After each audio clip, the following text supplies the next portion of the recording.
El día de hoy nosotros vamos a estudiar, repasar en realidad lo que es el derecho de propiedad, el derecho a la propiedad, las limitaciones de estos derechos y lo que es también la función social del dominio. En este caso, esto va todo dentro también de lo que conocemos como el orden público económico.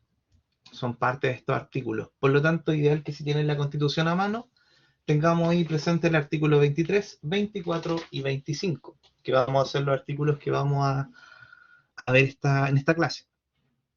Voy a compartir el PPT.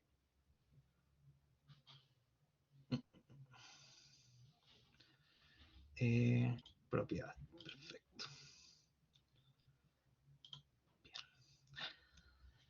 Bien, ahí se está compartiendo. Ahí porfa confírmenme si es que lo pueden ver. Genial, perfecto. Bien, chiquillos, vamos a comenzar con lo que es el derecho a la propiedad, que es distinto a lo que hablar del derecho de propiedad. ¿Y por qué es distinto? Porque cuando hablamos del derecho a la propiedad, estamos asociándolo a una libertad. En el caso que queramos, por ejemplo, hablar de libertades, podríamos incluir el artículo 19, número 23, porque es la libertad que me permite adquirir algo. Y cuando hablamos del derecho de propiedad, estamos hablando de que yo ya tengo algo. Entonces, aquí las diferencias las podemos hacer así bien prácticas, en el sentido de que, por ejemplo, si a mí me prohibieran de manera arbitraria comprar algo, por ejemplo, comprar un auto, ¿por qué? Porque soy hombre, no puedo comprar un auto. Yo ahí me están vulnerando no el derecho de propiedad, me están vulnerando el derecho a la propiedad. En cambio, si yo ya tengo un auto y este auto me lo quitan de manera arbitraria, ahí me están vulnerando mi derecho de propiedad, que es el artículo siguiente, que es el 19, número 24.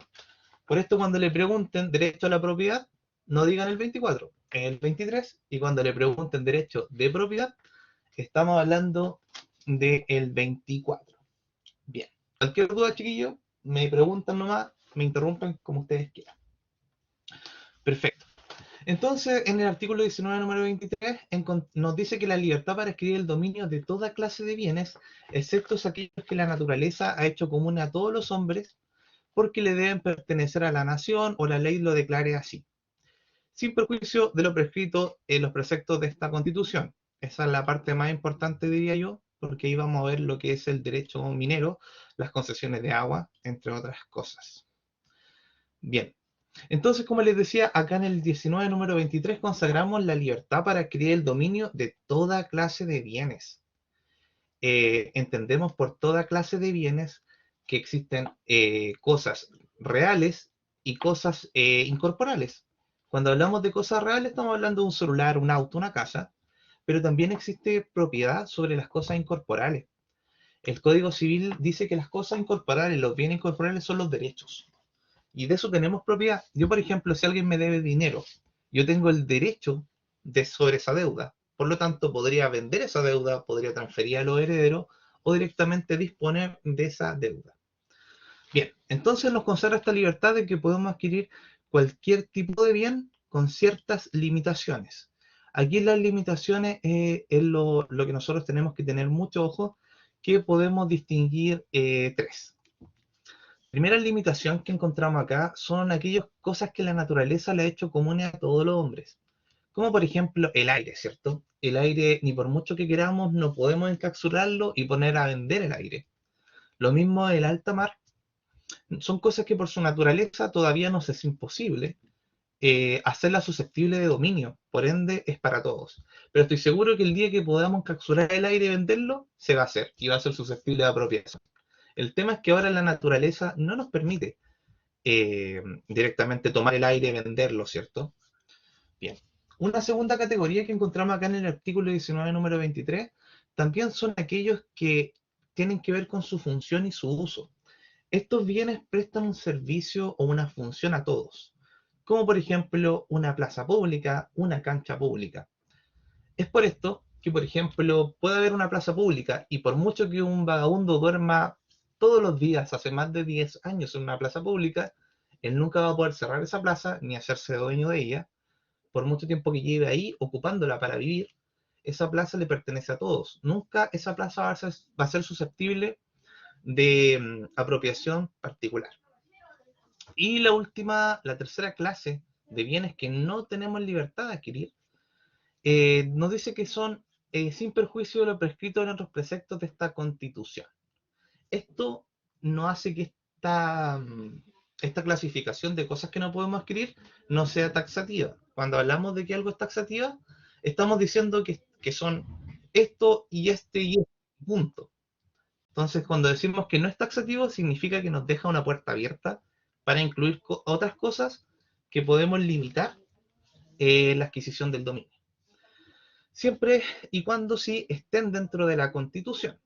En la Constitución encontramos que los particulares no podemos adquirir, por ejemplo, derechos sobre las minas, no podemos adquirir derechos libremente, no podemos ser totalmente dueños de lo que son las aguas, tampoco los particulares pueden hacerse dueños de lo que son las fuerzas de orden y pública. Es por esto que Carabineros es una institución pública, no puede haber una institución privada que se resguarde la seguridad nacional, lo mismo que el ejército. Por tanto, acá no podemos hacernos dueños de eso. Esto también, también hablando de otra especie de propiedad también que tenemos libertad, importante aquí recordar también lo que es el trabajo, artículo 19, número 16. La libertad, el trabajo también es un tipo de propiedad. Y tenemos la libertad de nosotros poder trabajar y adquirir la propiedad del trabajo. Bien. Perfecto. Bien. Luego de esto, entendiendo ya lo que es esta libertad, que nosotros podemos adquirir todo tipo de bienes, ¿cierto? Salvo los tres que mencioné. Tenemos lo que ya es directamente el derecho de propiedad, que lo encontramos en el artículo 19, número 24, que es un artículo súper largo, de casi los más largos que tenemos en el 19. Y vamos a leer la primera parte, que nos dice que el derecho de propiedad en sus diversas especies sobre toda clase de bienes corporales o incorporales. Habíamos hablado, ¿cierto?, que hay bienes corporales e incorporales. Acá decimos que tenemos derecho de propiedad sobre estos bienes. Eso significa que cuando yo soy dueño, nadie puede pasarme a llevar mi dominio, y además me otorga facultades absolutas, que se llaman, que son las facultades de usar, gozar y disponer de ellas. Son facultades entre comillas arbitrarias porque tienen ciertos límites, y sus límites derivan normalmente de una función social, y también pueden derivar de la ley o ya de un derecho ajeno. Entonces entendemos que nosotros tenemos este derecho de propiedad tanto sobre cosas reales como un auto, una casa, también como de los derechos, las cosas incorporales. Bien, es por esto que nadie puede despojarme de mi propiedad sin antes que exista una ley, por ejemplo, sin un motivo justo. Si alguien me despoja de mi propiedad de manera arbitraria, estaría yendo contra esta garantía constitucional del artículo 19, número 24. En nuestro derecho neoliberalista, nosotros tenemos como orden de los preceptos constitucionales de los derechos fundamentales, el derecho fundamental más importante es la vida, y luego es la propiedad. Así de fuerte en nuestro derecho de propiedad, en nuestro sistema. Y eso fue algo que se criticaba bastante, y por eso se quería cambiar la Constitución. Porque decían que cómo es posible que la vida, por ejemplo, esté sobre lo que es vivir en un ambiente libre de contaminación, que esté sobre la seguridad social, etc. Bien. Por lo tanto, nosotros, si queremos limitar nuestro dominio, o si la única forma que nos pueden quitar este derecho de propiedad, tenemos solamente dos formas de limitar el dominio que realmente en Chile se usan la nada misma, que son la función social del dominio y la expropiación. Bien, para que entendamos la función social del dominio, antes vamos a hacer una pequeña introducción a lo que son las facultades del dominio. Cuando yo soy dueño de algo, tengo facultades que son tres: usar, gozar y disponer. La facultad de disponer, nosotros para estos efectos vamos a entenderla como esta facultad que me hace ser dueño, que me permite poder destruir la cosa, modificarla, venderla.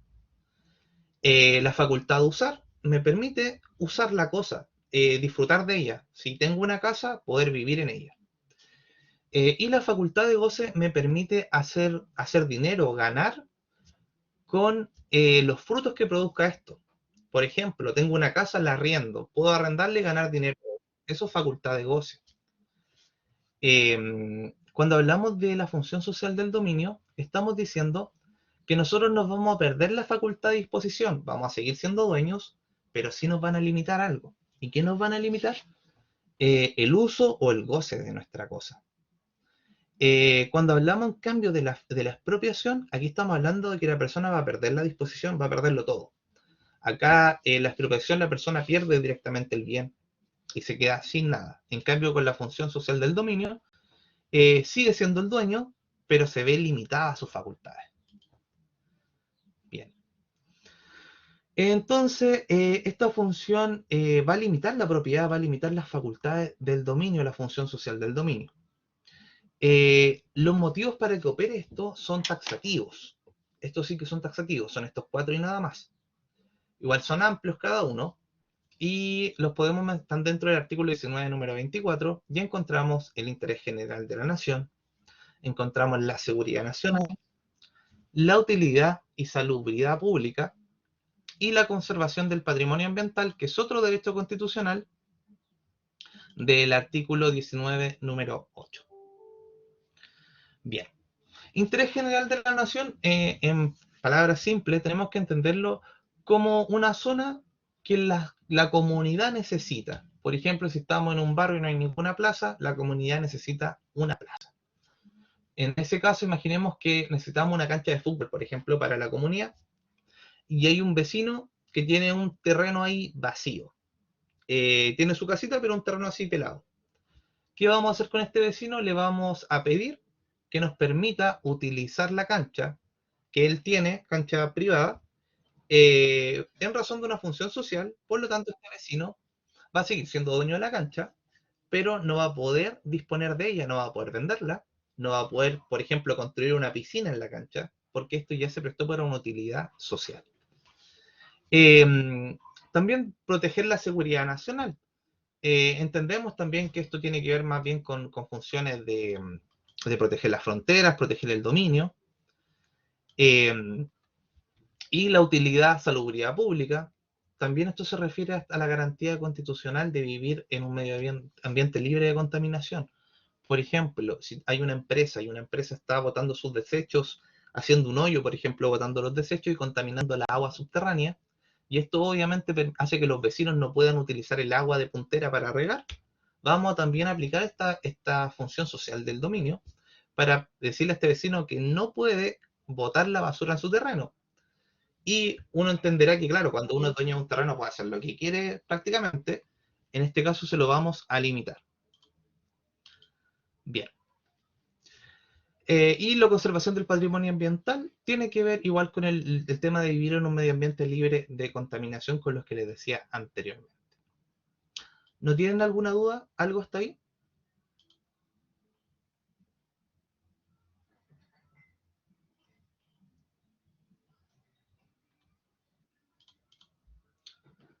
Perfecto, perfecto. Muy bien. Ahora hablemos de lo que ya es directamente la pérdida del dominio. Y aquí hablamos de las... Ah, y antes de que terminemos lo otro, la función social, nos vamos a limitar a estos 4 preceptos. Estos son lo que vamos a justificar, por qué vamos a limitar el dominio de una persona, y esta siempre se hace por ley. Me pegué en proteger la seguridad nacional, pero solo eso. Vean, cualquier duda, Sofía, me preguntan nomás, puede abrir el micrófono o me escribes como a ti más te acomode. Importante, si aquí les preguntaran cómo yo aplico la función social del dominio sobre la propiedad de otro en base de una ley. En base a una ley. Y eso es una diferencia que podemos hacer con la expropiación. Porque la expropiación igual requiere una ley, pero el acto expropiatorio es un acto administrativo. En cambio, la función social es siempre por ley, y en que la expropiación es por un acto administrativo. Eso no significa que la expropiación no requiera ley. La expropiación siempre requiere una ley. Pero la expropiación propiamente tal se hace a través de un acto administrativo. Bien. Ahora sí nos vamos a poner en el supuesto de que ya nos quitaron la casa, nos quitaron el terreno, nos quitaron el auto, y esto es lo que conocemos como la expropiación. Eh, la expropiación no solamente se aplica a cosas físicas, podemos también expropiar derechos. Por ejemplo, el Estado, por ejemplo, podría querer condonar el CAE y expropiarle el derecho que tiene para cobrar a los bancos. Podría expropiar eso, porque los derechos sabemos que son otro tipo de propiedad, que son bienes incorporales. Podemos expropiar tanto corporales como incorporales. Bien, entonces la expropiación es un acto administrativo que requiere una ley que autorice la expropiación y consiste directamente en privar del dominio, ya sea una persona, persona jurídica o persona natural. Esto se ejecuta la expropiación mediante un acto administrativo, a diferencia de la función social del dominio, que siempre es por ley. Bien. Con respecto a esta, obviamente la consecuencia inmediata es que esta persona va a quedar totalmente privada de su dominio y va a recibir una justa indemnización, así lo dice la ley, porque tan justa vamos a ver si realmente es así o no. La expropiación sí o sí tiene que pasar por dos etapas. Hay una tercera que es opcional. Eventual, una tercera eventual y dos que son sí o sí obligatorias. Yo les decía que tiene que haber siempre una ley en la expropiación, pero no es la que hace la que hace que se expropie. Por lo tanto, si hay que haber una ley, tiene que haber una etapa legislativa. Se exige una ley, ya sea general o especial, que autorice la expropiación. Acá el fundamento de la expropiación es un fundamento en realidad un poco más amplio, que acá nosotros vamos a hablar de fundamentos de utilidad pública o seguridad nacional. Utilidad pública o interés nacional, perdón. Son solamente esos dos fundamentos que son mucho más amplios. Aquí tenemos también otra diferencia con la función social del dominio. En la función social del dominio tendríamos 4 taxativos, que eran lo que me permitía ejercer esta función social del dominio. En cambio, en la expropiación vamos a tener solamente eh, dos requisitos, que son la utilidad pública o el interés nacional. Igual entendemos que esto es súper amplio, porque lo que puede ser utilidad pública pueden ser muchas cosas, y lo que es interés nacional también, y esto puede variar con los tiempos, con el año o los tiempos, o la época que estemos viviendo. Tiene que haber entonces una ley. Va a haber una etapa legislativa que va a emitir una ley para que se realice esta expropiación. Después de esto, cuando está ya emitida la ley, debemos pasar a una etapa administrativa. Y aquí esta etapa administrativa es súper importante, porque esta es la que nos va a hacer directamente la expropiación. Entonces la expropiación puede ya nacer de un decreto supremo, si es que lo manda el presidente, o una resolución administrativa, si es que lo hace cualquier órgano. Muy raro que el presidente haga una expropiación. Quizás en los tiempos de la Unión Popular se vio que el presidente hizo expropiaciones con la reforma agrícola. Hoy en día eso ya no, los presidentes ya no tienen ese como valor de hacer eso, y hoy en día solamente se hacen las pocas expropiaciones generalmente para construir carreteras, que en realidad son beneficios para nosotros y también para particulares, porque las carreteras se concesionan. Por tanto, los órganos encargados por regla general de ejecutar esta expropiación, de emitir esta orden administrativa, son por regla general las municipalidades, el Ministerio de Obras Públicas y el Ministerio de Vivienda y Urbanismo. Si no se emite este acto administrativo, no se despoja a la persona de la propiedad. Por mucho que esté la ley vigente, hasta que no se dicte el acto administrativo, la persona no se entiende despojada de la propiedad. Bien. Y por último vamos a tener una etapa judicial, que esta etapa es eventual. ¿Por qué es eventual? Porque cuando lo que va a ser la etapa administrativa, muchas otras cosas, lo principal va a fijar el monto de la indemnización. Va a decir ya, el monto de la indemnización corresponde, no sé, 20 millones de pesos. Y ahí el particular, la persona expropiada, puede decir, no, oye, esto es muy poca plata, me corresponde más. Y ahí nos vamos a ir a la justicia ordinaria a pedir, obviamente, que se aumente el monto, que consideramos que está mal sacado el cálculo. También el particular puede asistir a la justicia ordinaria cuando se haya dado cuenta de algún vicio en el proceso. Por ejemplo, emitió el acto administrativo una autoridad que no le correspondía, o por ejemplo, no hay una ley. En todos esos casos, el particular va a acudir a la etapa jurisdiccional, a los tribunales ordinarios, para que ellos den una sentencia. Si nos vamos a esta etapa judicial, la sentencia puede acoger la expropiación o la puede rechazar. Si acoge la expropiación, vamos a tener que la expropiación no se hizo por acto administrativo, sino que por acto judicial. Y si la rechaza, directamente no hay expropiación.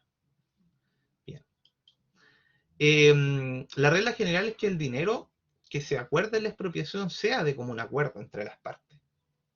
Eso es lo que dice la ley, porque en la práctica directamente la entidad administrativa te dice, ya, esto vale, esto te pago. Así que por eso normalmente se lleva harto esta etapa judicial, porque la otra parte nunca está conforme con lo que le van a pagar. Además, es importante destacar que este monto de indemnización solamente va a corresponder al daño patrimonial. Y nosotros en derecho civil y en general, cuando hablamos de indemnizaciones, nosotros no solamente tenemos una esfera física, también tenemos una esfera psicológica. Y por ejemplo, que a mí me despojen del hogar en que nací y que crié a toda mi familia, por ejemplo, me va a traer una consecuencia psicológica importante. Es por esto que existe lo que es el daño moral.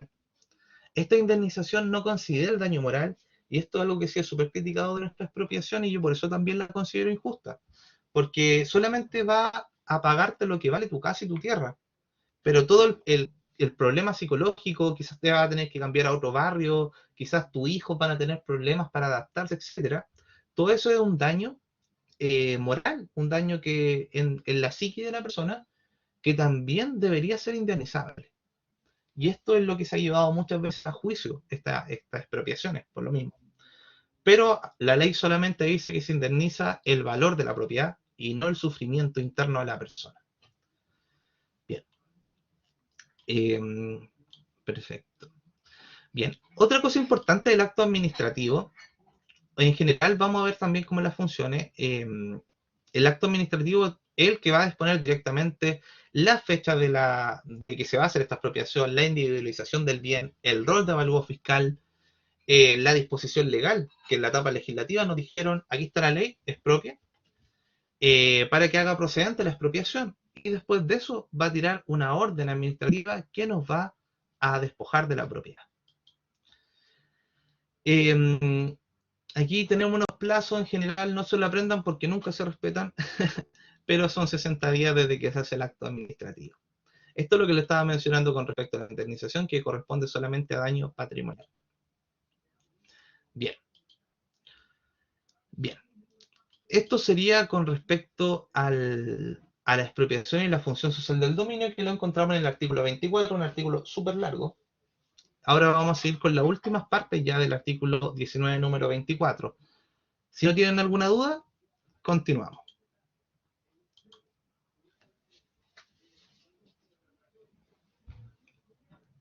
Bien, bien. Perfecto, perfecto. El artículo 19, número 24, perfecto, muy bien. En su inciso 6 al 10 encontramos otros tipos de derechos. Y encontramos más bien estos derechos que le pertenecen al Estado, pero que el Estado puede conceder a los particulares ciertas funciones de este dominio. Encontramos primero lo que es el derecho minero, y que nos dice el Estado tiene el dominio absoluto, exclusivo, inalienable e imprescriptible de todas las minas. ¿Qué significa esto? Que primero el Estado tiene facultades absolutas, puede hacer lo que quiera con las minas. Exclusivo, que solamente el Estado va a poder va a ser dueño de esto. Inalienable, que solamente por ser Estado lo tiene. Y imprescriptible. Nadie va a poder prescribir esta cosa o querer quedársela para él. Y en este caso, nosotros no hablamos de Estado propiamente tal, hablamos de fisco. Porque el fisco es la persona jurídica del Estado. Cuando hablamos del Estado como empresa. Así que el fisco es dueño exclusivo, absoluto, inalienable e imprescriptible de todas las minas. Esto es lo que se llama una naturaleza regalista del Estado. Cuando hablamos de regalista es que es exclusivamente del Estado y el Estado puede hacer lo que quiera con él. Bien. Entonces, ¿qué es lo que hace aquí el Estado? Aquí lo faculta esta naturaleza regalista a, por ejemplo, explotar cuando él quiera las minas. Él, por ejemplo, contratar empresas para que exploten las minas, o lo que más se hace, que es hacer concesiones mineras. Las concesiones mineras, a grandes rasgos, es dejarle a un particular poder extraer esta materia prima, y el Estado le va a cobrar una patente y obviamente unos intereses. pero va a dejar a este particular poder disfrutar de estos beneficios, extraer el cobre, venderlo, y el Estado solamente se va a quedar con la patente y con los impuestos. Esto es algo cómodo para el Estado porque así el Estado no tiene que gastar en personal, en maquinaria, en empresas, etcétera.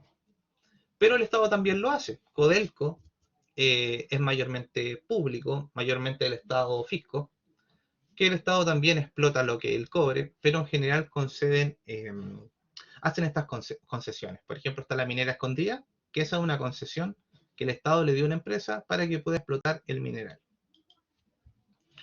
Bien. Hay concesiones de explotación, de exploración, eso no se lo van a preguntar porque esto es algo muy de derecho minero, pero en general tienen que saber esto, que el Estado puede hacer lo que quiera con las minas, por regla general el Estado igual trabaja las minas, pero también se lo deja a los particulares alguna que otra mina. Bien. Hay cosas que no pueden ser objeto de concesión. Por ejemplo, los hidrocarburos líquidos o gaseosos. Los yacimientos que existan aguas marinas sometidas a la jurisdicción nacional, porque entendemos que las aguas son de todas y no pueden ser explotadas. Bien. Y, por ejemplo, no vamos a poder otorgar una concesión en una mina que sabemos que si la explotamos va a destruir quizá un pueblo, va a producir fracking, etc. Bien. Otro tipo de, ahora pasando al 19, número 25, acá nosotros encontramos también una libertad y un derecho de propiedad, tanto en la libertad de poder crear y difundir nuestra arte, eh, y también encontramos el derecho de propiedad, que la Constitución protege esta propiedad, tanto artística como industrial. Estos son otros tipos de derechos que entendemos artísticos, científicos e industriales, podríamos clasificarlo, que están protegidas por nuestra Constitución, tanto la libertad como la propiedad de estos. Partiendo por lo que es la propiedad artística e intelectual, es la que encontramos en los primeros incisos del artículo 19, número 25, la propiedad industrial en el inciso 3, y después tenemos en el último inciso del 19, número 24, las garantías patrimoniales que nos otorgan para estos derechos, que en realidad son plazos. La propiedad artística entonces nos dice que nos permite crear y difundir las artes. Esto se introdujo como más o menos nuevo en la Constitución del 80, porque antes la libertad artística estaba súper restringida, ya que no estaba considerada en la Constitución. Es por esto que muchas obras artísticas podrían hasta meter preso a una persona por expresar algún arte que se consideraba quizás no adecuado. Ahora no podríamos meter a alguien preso porque haga una obra de arte siempre y cuando tenga fines artísticos, porque está protegido por la Constitución esta propiedad de poder difundir estos derechos artísticos. Bien, entonces acá van a nacer los derechos de autor. Decimos que los autores tienen derechos sobre sus creaciones intelectuales y artísticas. Esto abarca esas dos cosas, lo que yo haga con la mente o que lo que haga directamente como arte. Y estamos amparados obviamente por este artículo 19, número 25, que soy dueño de esto, por lo tanto puedo hacer lo que quiero con esta arte, y nadie va a poder aprovecharse tampoco de esta arte o ganar dinero en base a esta creación intelectual que yo la hice. Y aquí es cuando nace también el concepto de paternidad. Cuando hablamos de paternidad, hablamos que uno es el padre de una obra, por lo tanto, uno es como si fuera realmente un hijo, porque uno tiene todos los derechos, la patria potestad sobre esa obra. Por ende, si alguien se empieza a lucrar con tu obra, tú tienes el derecho de poder denunciarlo, exigir lo que ganó esa persona con tu obra, y obviamente las consecuencias legales que correspondan. Porque directamente es como tener un hijo, una obra. Por eso se habla de paternidad. En este caso, nosotros la paternidad nos va a otorgar todo esto realmente que es esta autoridad paterna sobre las cosas, por lo tanto vamos a tener propiedad absoluta de todo lo que se haga con ella.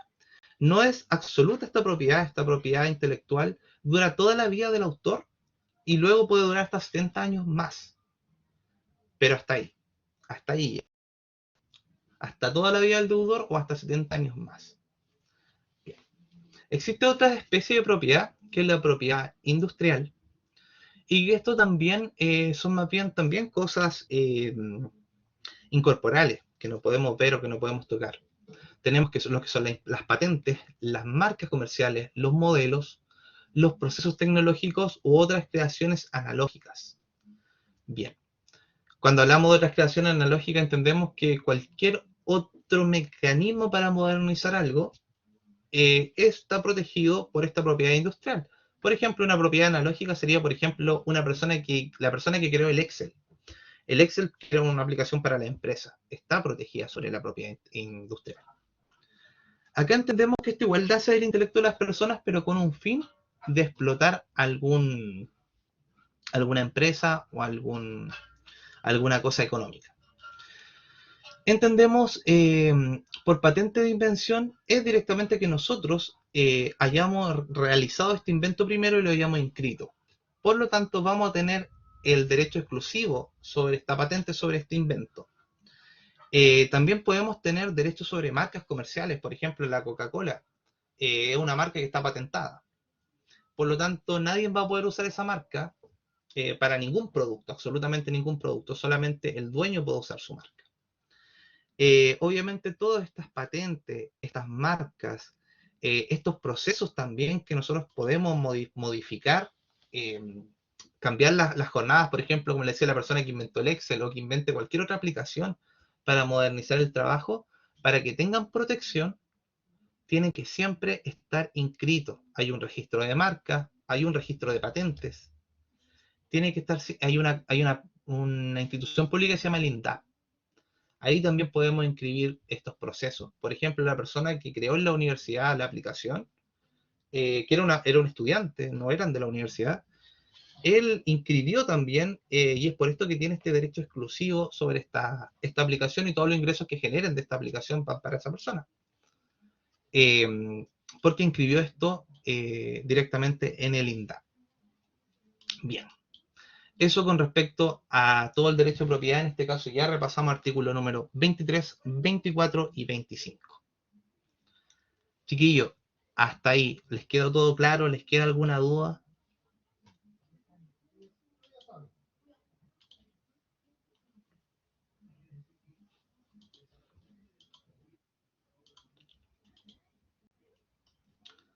Perfecto, perfecto.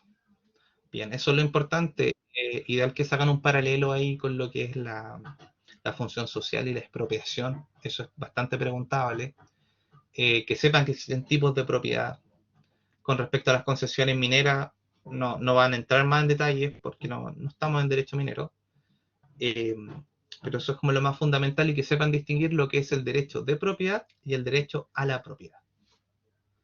Perfecto, chiquillos, que estén muy bien. Va a quedar grabada la clase igual. Eh, ahí nos estamos viendo en otra ocasión. Vamos a ver otro tema. Yo creo que quizás la próxima semana. Y cualquier duda que tengan me pueden hablar nomás al WhatsApp. Que estén muy bien.